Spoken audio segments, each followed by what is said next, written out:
From the heartland of America and the gateway to the West, good morning, good evening, wherever you may be across the nation, around the world. I'm George Norrie. This is Coast to Coast AM. Later tonight, investigative reporter Cheryl Jones with evidence that we are not alone, followed by Open Lines with Cheryl, and I'll join in too. There's a full harvest moon out there tonight. Go take a look when you get a break. Here's what's happening.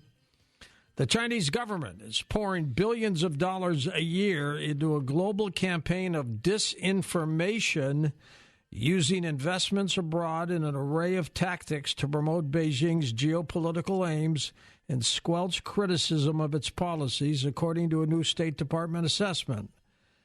The efforts, the assessment said, feature online bot and troll armies, legal actions against those critical of Chinese companies and investments, and agreements with the media in Latin America and Africa. The typical American cannot afford to buy a home in a growing number of communities across the nation, according to lending standards. That's the main takeaway from a new report from a real estate data provider examining the median and the average home prices last year for roughly 575 U.S. counties, and found that home prices in 99% of those areas are beyond the reach of the average income earner who makes $71,000 a year. They blame skyrocketing mortgage rates as one of the reasons. Costco shoppers might want to check their home pantry to ensure against bone broth that they may have purchased from the big box retailer, that it's not impacted by a recent recall. In September, recall letters went to Costco members on the wholesaler's website. Treehouse Foods announced that its 32-ounce cartons of Culinary Treasures organic chicken bone broth may have the potential for microbial contamination and warned customers not to drink them. Food safety coach Jeff Nalkin with us. Jeff, is anything safe anymore now, bone broth? Well, just keep in mind, in the Costco sent out an excellent clarification that the product may have, the potential for non-pathogenic microbial contamination, which may result in product bloating, shortened shelf life, and potential for early spoilage.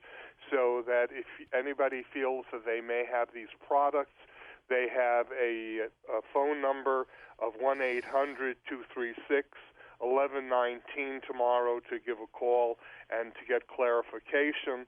And or they have a email that they would like you to contact them, called THS Consumer Affairs @treehousefoods.com, and they'll be very happy to answer any questions. And Costco, of course, will replace all items so people can, get things clarified. Jeff, how sick could somebody get if they drink something that's contaminated like that? Well, what they're saying is that it's a type of organism that really doesn't make people sick. It just results in the packaging bloating, giving off additional, gas. And at this point, there is nothing to indicate that it's of a serious nature. It's just, a quality issue. Jeff's website, foodsafetycoach.com. Marijuana use has significantly risen over the past decade, with 55 million Americans saying they regularly use marijuana, as it has become the most commonly used federally illegal drug in the United States. Cannabis has already been linked to serious cardiovascular events, including heart disease, heart attacks, and strokes, due to the stress that cannabis can put on the heart. Just remember that. In news that we shouldn't take sitting down, a study just published in JAMA magazine finds that people who stayed seated for long hours at work and home are at much higher risk of developing dementia than people who sit less. The negative effects of extended sitting can be so strong, the researchers found, that even people who exercise regularly face higher risk if they sit for much of the day. Our expert on medical matters, Christian Weil from myheartbook.com, with us. And Christian, of course, he was going to tell us that this situation is strange for people to have dementia, and that they would Come down with us no matter what happens. Actor Michael Gambon, best known for playing Albus Dumbledore in most of the Harry Potter movies, has died at 82 following a bout of pneumonia, according to a statement. He was a great actor. In a moment, the astrologer Mark Lerner joins us on Coast to Coast, talking about the year ahead on Coast to Coast AM. And welcome back to Coast. George Norrie with you. Mark Lerner graduated from Michigan State University with high honors with a Bachelor of Arts degree in social science. In 1972, he completed an intensive one-year training course in professional astrology, and he was hooked, hearing how they summoned other dimensions to grow thriving gardens in the barren soils of northern Scotland. Mark joined the Findhorn community in 1976. His book includes Welcome to Planet Earth. His magazine is GPS Astrology, and his website is linked up at coasttocoastam.com. Mark, welcome back, my friend. How are you? I'm great. Thanks for having me on tonight, George. You are what we call an expert in Earth astrology. Tell us a little bit about that. Well, when I began Welcome Planet Earth, which was a newsletter, newspaper, and magazine from 1981 to 2000, again, the name that has been used for hundreds of years in Europe and America about Earth astrology was the word mundane. And, of course, now, we talked about this last time when I was on with you and everybody in June, that word now is kind of ho-hum, but it never was that way. But fundamentally, Earth astrology is the astrology of eclipses, the beginning of seasons, what we call the equinoxes and solstices, new moons, full moons, world leaders. It's basically looking at, in fact, every state of the union. I mean, here in the United States, all of us listening here and anywhere around the world, every country has a birth chart, every state, even every city and town. Sometimes they're hard to find, but every state in the United States, for instance, when it entered the Union, that's a chart. And a lot of you out there are living in states where maybe the state chart and your personal birth chart can be compatible or incompatible. Because I get a lot of people, there's what we call astrocartography, which has been developed the last 40 years. So even whether you're living in your own birth town or you've moved away, sometimes people are not living exactly in the best situations, and other people are. What's the significance of full moons? We've got the harvest moon tonight. Okay, so yeah, I mean, this is one of the rare times where I'm actually on within a couple hours of a full moon. So this is what they call a supermoon. That only means it's not really all that significant. It's just that certain months, we always have a full moon. Sometimes it's a total lunar eclipse or a partial lunar eclipse. So every 29 days, there's a full moon. If the moon is what we call perigee, closest to the Earth, the moon is not always the same distance from us, then the moon looks bigger, you see. Whereas at apogee, in fact, this is what's going to happen at this solar eclipse, what we call an annular solar eclipse. Many of your listeners have now heard about the one on October 14th, which is not total, and that's because the moon is at apogee. It's further away from the Earth. So when you hear or you go online to NASA, whatever it is, and want to hear about it and read about the annular solar eclipse October 14th, they'll call it a ring of fire because what's happening, and again, everybody's got to take the usual precautions, just like with a total solar eclipse, you can't stare at the sun. So you got to, figure out a way not to directly look at the sun. So just keep in mind that sometimes the moon is closer and sometimes it's further away. Full moons, though, for hundreds, if not several thousand years in astrology and astronomy, this is like where we get all the idea about werewolves and animals getting all kind of crazy because the sun and the moon are tugging at the Earth. And the same thing really at new moons and solar eclipses, whether they're total, annular, or partial, then you get the sun and the moon on one side of the Earth. So this is why eclipses, they're very powerful. In astrology, we call the sun and moon the two lights. So they're fundamentally like in everyone's charts. We have a sun and we have a moon. And sometimes the moon is more powerful in the moon sign in people's charts. People need to understand that the moon is incredibly significant, and we're much more than our sun signs. Mark, is it unusual to have two eclipses, even though it's a lunar and solar eclipse in October? No, I mean, it is. What happens every year is they start shifting. Get this, I was reading up on, I have these classes, just so everybody knows that I've taught for a long time. There's 36 of them. In the advanced series, I have a whole lesson, hour lesson, and all kinds of notes about eclipses and fixed stars and even heliocentric astrology and so on. But I looked at the Britannica about how frequent we get eclipses. You can get 2 to 5 solar eclipses in a year. You can get 2 lunar eclipses, but they shift from one month to another. So yes, it is unusual to have them in October. The other thing is sometimes you can have a year where there's no lunar eclipses, either full or partial. But we always have a couple of solar eclipses. And one other thing, George, the maximum is 5. And in 1935, there were 5 solar eclipses. And according to the Britannica, the next time we'll have that number will be in 2206, like 260 or 260 plus years later. That's how infrequent it is to have 5 solar eclipses in a year. Unusual. I've talked to Glynis McCants, our numbers lady. I'll ask you too, Mark. You're the astrologer. What is it about numbers and celestial patterns that determine our outcome? Well, numerology, astrology, tarot, gematria, going back to the Bible. For instance, the Hebrew alphabet was a pictorial alphabet. Our English alphabet is actually connected to all of that. That's why we know, like, for instance, in English, the letter A is the first number, so that generally using regular numerology, A has a 1 value quantitatively, but it's more qualitatively, whether in a person's name. And an A could be, like in numerology, you could have a long A or a short A. Some people's names begin with A. The power of vowels.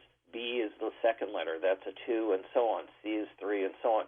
So numerology, often we're working with people's names, and of course we all have the numbers of, let's say somebody's born the 12th month, December, so there's a 12 there, whatever day, 15th, 8th, and so on, and then you have digits for your year. So when Glynis is on, and I've been doing this myself for decades, numerology is the foundation point of astrology because everything in all of our charts, the sun is in 1 degree out of 360 of our charts. The circular chart, most of the people listening have seen their charts or hear about it. There's 12 signs. Each sign is 30 degrees of space. If you multiply 30 times 12, you get the 360 degrees of the zodiac and of a circle. And so we all have the sun at a particular degree that has a number and a value. The same thing with the moon, Mercury, Venus, the 8 main planets. And if you work with asteroids, which I do, and the planet Chiron, which was discovered in 1977, and then you work with mathematical alignments like a grand triangle or a square or oppositions.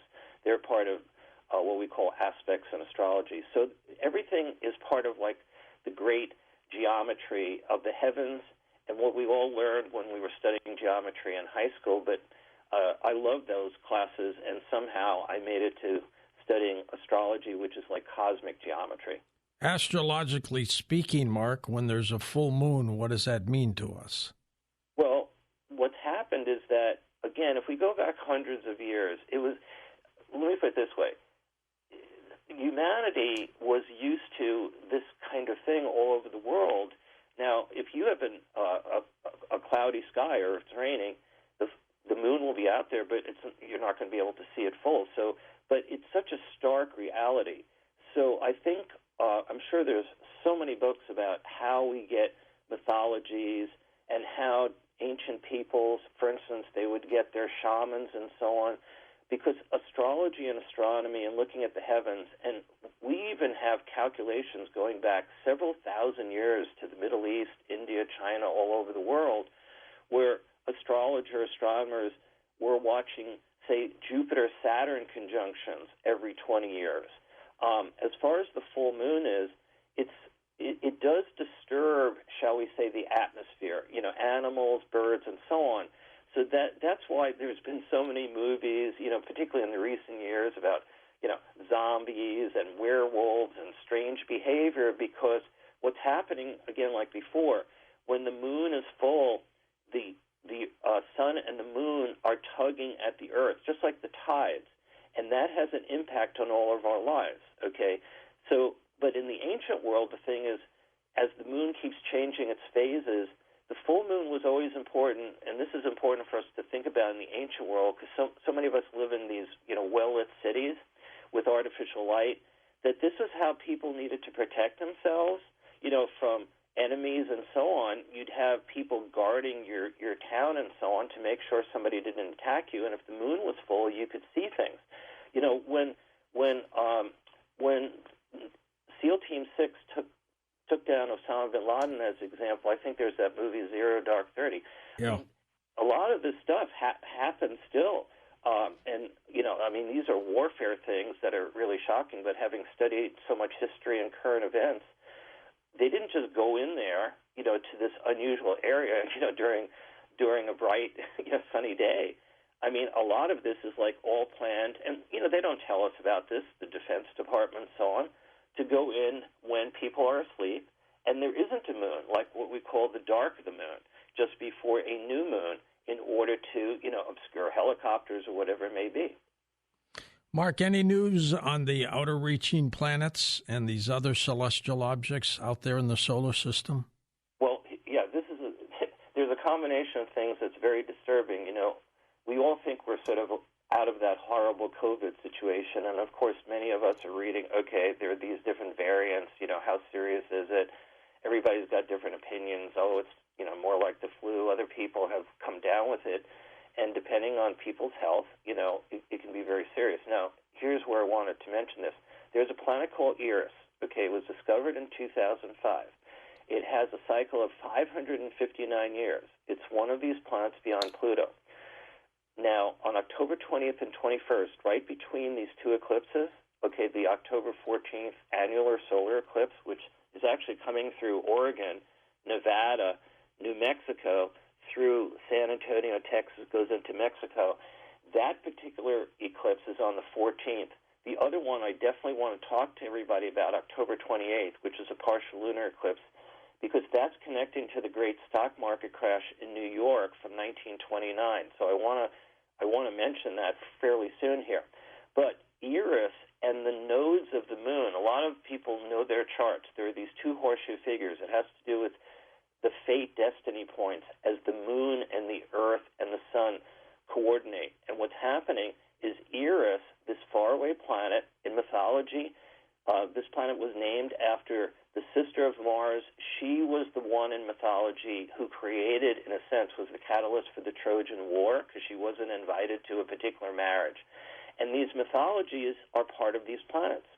And the other thing I want to say is now the World Health Organization and the CDC have allowed, if not encouraged, particularly a biologist in Ontario, Canada, to come up with names instead of the variants, because when somebody says, well, we've got the BA 2 point whatever it is, so many people's like, oh, there they go again, with these weird Greek names. So now they're naming, and one of these variants is named Eris, you see, and we're going to have Eris very powerfully situated, and that worries me. You see, that a biologist or an astronomer will sort of connect up something and then say, oh, here's the latest COVID kind of thing. It's a long story, but just people are going to see these names like Arcturus, Fornax, Parola, these different little cutesy names. I don't think they should be doing this. You know what I mean? They're naming viruses that you can't see after celestial bodies. That's kind of silly, isn't it? It's silly. Look, the thing is, they don't know what they're doing. You see, this is part of the problem, even with these names like Eris or Sedna and so on. Now, some of these planets that are being discovered by, there's some great astronomers, Mike Brown, Chad Trujillo. I don't know if they've ever been on your show. These astronomers that are finding all these planets, right, beyond Pluto. There's a whole bunch of them. And when people order, if they order my consultations, if they want to know about where Eris is or Sedna, I'll tell them. But the thing is, because they have powerful forces, but it is very silly, and it's not just silly, I think it's very dangerous. Much more to talk with Mark Lerner about when we come back in just a moment on Coast to Coast AM. Stick with us. And welcome back to Coast. George Norrie along with Mark Lerner. His website's linked up at coasttocoastam.com. Mark, you think the 83 number is an interesting cycle year. How come? Well, 1995, when I was still doing Welcome to Planet Earth, I stumbled upon a fairly extraordinary cycle. Jupiter, in all the books that people can read about astrology, they'll say Jupiter is a 12-year cycle. Well, it's actually 11.86 years. At any rate, due to some explorations I was doing about World War I, because I've been sort of an almanac historian freak for my whole life, I discovered that instead of multiplying 12, the orbit of Jupiter, by 7, so that you'd have the number 84, it turns out that since the actual Jupiter orbit is 11.86 years, that every 83 years, okay, day by day, Jupiter is exactly back to where it was 83 years before. Well, that may sound like kind of weird, and what's so important about it, but I started coordinating 83-year differences. And then in the last couple of years, so as an example, right, astrologers have been very worried because of America having its first Pluto return ever. Pluto has a 246-year cycle. And the country was born July 4th, 1776. And Pluto is a planet, right? They've put it back into the official planetary mode. Astrologers never gave up on it. In the Czech Republic back in 2006, the story actually was 90%, I think, of all the astronomers had gone home, and there was a group of them there, and they decided to make Pluto a dwarf planet, and they actually raised Ceres, which is the first of the asteroids discovered, and I have all the charts that I ever do for 50 years, because my teacher was Eleanor Bach. She introduced the four main asteroids, which are goddesses, Ceres, Pallas, Juno, and Vesta. So what they did was the astronomer said, Ceres is a round body. It's in the asteroid belt between Mars and Jupiter with the thousands of different smaller planets, but let's make Ceres, raise it up from an asteroid to a dwarf planet. They reduced Pluto, but astrologers never accepted that, okay? So I just wanted to sort of share that. Yeah, that whole story is really significant. Are you concerned about the future of the planet, the country, astrologically speaking? Okay, so I just created a podcast. I've done 119 podcasts on GreatBearEnterprises.com. There's a section called Astroscope.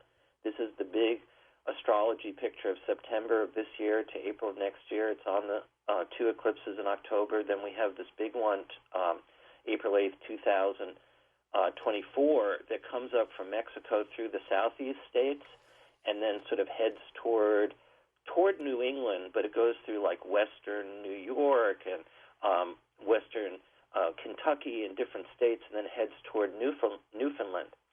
So that one, the sun and moon are in Aries, and if your birthday is around April 8th, April 7th, April 8th, April 9th, or the opposite time of the year, you definitely want to get into your astrology chart, your cycles, the various special offers we have on the website for reports and so on to understand who you are.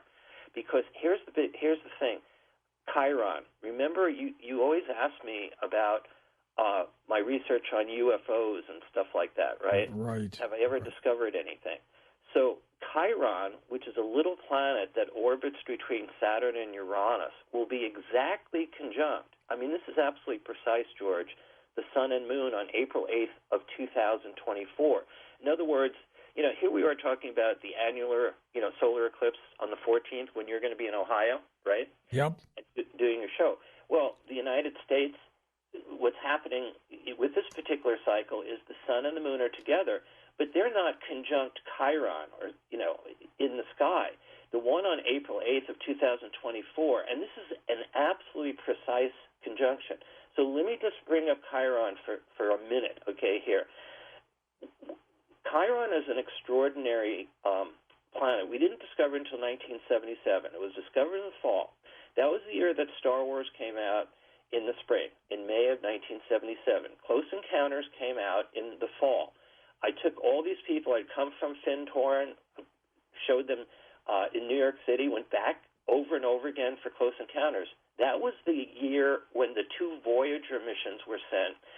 Anwar Sadat made a surprise visit to Israel and opened the door between Egypt and Israel. That got him assassinated. And then he got assassinated because there were so many, people in Egypt and other places. I mean, if we think of Nasser and all these different people, who were against the United States and the British back in 1956, there was, could have led to a gigantic war at that point.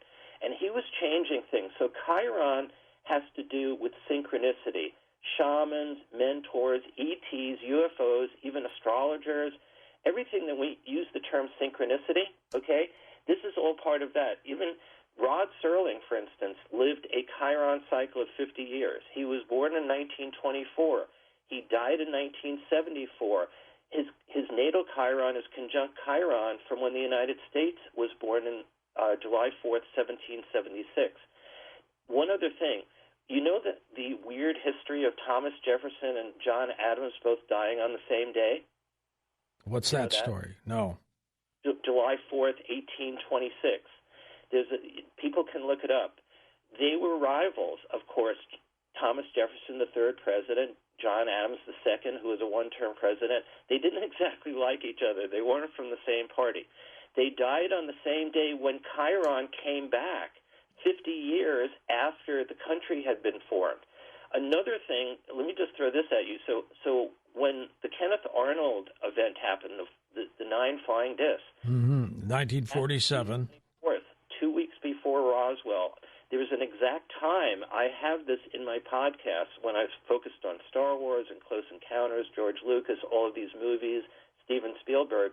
But the thing is, there was an exact chart when Kenneth Arnold came back and said, I saw these, discs and so on, which was not far from where, I saw you recently, up in Oregon. Mm-hmm. And that was back 2 weeks before Roswell. And there's an exact time, and Chiron was exactly rising, but it hadn't been discovered yet. This was back in 1947. And he wrote the exact time when he saw these discs flying from Mount Rainier to Mount Adams. And this is what really started. That's where the word flying saucers came from, because he said, they were going at this phenomenal speed, and some reporter said something like, you mean like you'd throw a stone, skimming a stone on water. And so the reporter said flying saucers were found by Kenneth Arnold. You see what I mean? And that's how we got the term flying saucers. And Chiron was very strong on that day. What's going on with some of these world hotspots these days, Mark? Well, my greatest concern has always been, I know, you'll hear all the talk about Taiwan, and I'm not saying it's unimportant. I mean, everything going on with Kim Jong-un and North Korea. Basically, what we mundane Earth astrologers, we look at there's a birth chart of China, October 1, 1949. The Xi has a chart, June 15, 1953. Kim Jong-un, we're not that sure about his year of birth. My worry is usually with Israel and Iran, okay, and the Persian Gulf. Because Pluto's come back in the U.S. chart, we have a situation that one of the great astrologers, Wayne Moody, particularly focused on in Welcome to Planet Earth, that Pluto is overhead in the Persian Gulf, the United States Pluto. So now we've got this whole thing where Israel, is constantly worried about, the Iranians getting nuclear, energy and stuff. Sure, of course. And, of course, Israel has never admitted that they have nuclear weapons, which they do. And they're an ally of the United States. And we're still having, ever since 1979, when they took our hostages, when Carter was president in Tehran. Remember that whole thing, 444 days, which basically led to Ronald Reagan defeating Carter in a kind of a Republican slaughter, made Carter a one-term president. It sure did. And then the hostages were released right after Reagan took office. Carter went to the airport. I mean, this history is amazing. And, Jimmy Carter is still alive. Talk about hospice and so on, as well as Rosalind. He had brain cancer a number of years ago. He's hanging in there. He had, it's just like a kind of extraordinary. And by the way, Jimmy Carter and George Bush Sr., as I call him, were both born in 1924, which is when Chiron again returned. And you see, one other little point about Chiron. It has so much to do with synchronicity. It has to do with holistic healing. It has to do with UFOs, like I said, astrology, twilight zones, a strange time, shamans and mentors and healing. Guess what? 50 years ago during Watergate, when Nixon had to resign, Chiron came back. And now we have it again. Part of it's happening this year, and it's happening on October 14th. And it can be a very helpful influence because it has a lot to do with healing and spirituality. But the other thing that's happening is that both Joe Biden and former President Trump both have very strong Chiron, And the issue that's coming up is like, are they too old, right? In other words, what is their health? Who do we want as a president? People in their 40s, 50s, and so on, or somebody in their 70s and 80s. And healing and health have a lot to do with Chiron. Both of these people who, it's unheard of that we would have a president being 80 or 80-plus years old. When you deal with horoscopes, what do you look for? Oh, boy. Well, my teachers were fantastic. Again, I created these classes a number of years ago, 36 one-hour classes. My daughter, Katya, has made them into MP3 files. So they're on sale, by the way, just so everybody knows. If you want to really learn astrology, it's a savings of $500. It's like we're almost giving them away, and there's 36 classes. But the thing is that I learned from these great astrologers, people like Dane Rudyard, who was a Renaissance man. He was a novelist. He was a philosopher, a humanist, a musician, an artist, and an incredible astrologer. That's how I learned astrology from him and these other great astrologers, people like Alan Leo, Dr. Mark Edmund Jones, Eleanor Bach, Evangeline Adams. See, now we have these computerized programs. That never existed when I got into this. I had to do all these things mathematically. It took any astrologer of all these great astrologers 50 years ago, 100 years ago, or Nostradamus and all these other astrologers, you would sit there for several hours. All by hand, right. Everything was by hand. It's what's called an ephemeris and a table of houses. You had to know mathematics. You see, now you can have it on your iPhone or your Android phone for a small price. I mean, when I got into this, I spent thousands of dollars on these giant computers and these programs, 20 years ago, 30 years ago, and now it's just like unbelievable. But the one thing I worry about with a lot of the modern astrologers, not that they're not, smart and so on, and it is great to have the technology, but what happens is they're not spending like X number of hours right at the beginning, and that's what we had to do. So that you understood a person's sun, moon, all the planets, the rising sign, the asteroids. You could put everything together, plus the progressions and transits, because we're all growing and evolving, and that's a lot of what is available on our website, these different special offers that are out there. We have reports, my readings, the classes, all these other things, because we're trying to provide really in-depth astrology across the board. Mark, is ChatGPT doing astrological reports now, too? I hope not. And I keep hearing about all these things. Sorry look, what isn't it doing, right? I mean, this is a scary thing. And now, here's the thing I find, I shouldn't say it's humorous. Weren't all these experts gathering a few months ago in Washington, D.C., right, about the dangers that they're even saying this is more dangerous than nuclear issues? Well, that's not true. By the way, my main research was on President Kennedy, his life and death, as well as what's called the nuclear axis, which I wrote an article about and did all this research about Trinity. Now we had the movie that just came out, Oppenheimer, the same week as Barbie. And I just did a whole full moon report on Enrique Fermi, as well as the new moon and full moons and these cycles. They're all available on the website in what we call Global Hotspot.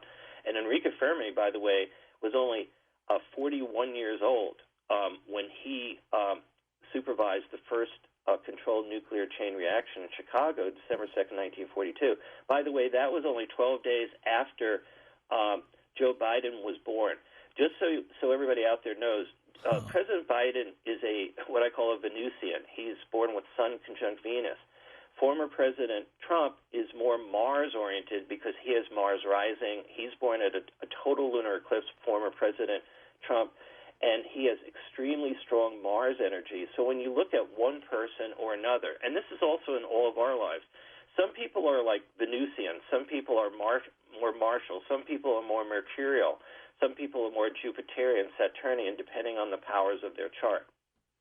We're going to come back in a moment with Mark Lerner, his website, Great Bear Enterprises, linked up at coasttocoastam.com. And we'll take questions on astrology. He'll also do readings for you. What he needs is your birth month, day, and year. He does not want a question from you. Just give us the month, day, and year, and we'll go with it.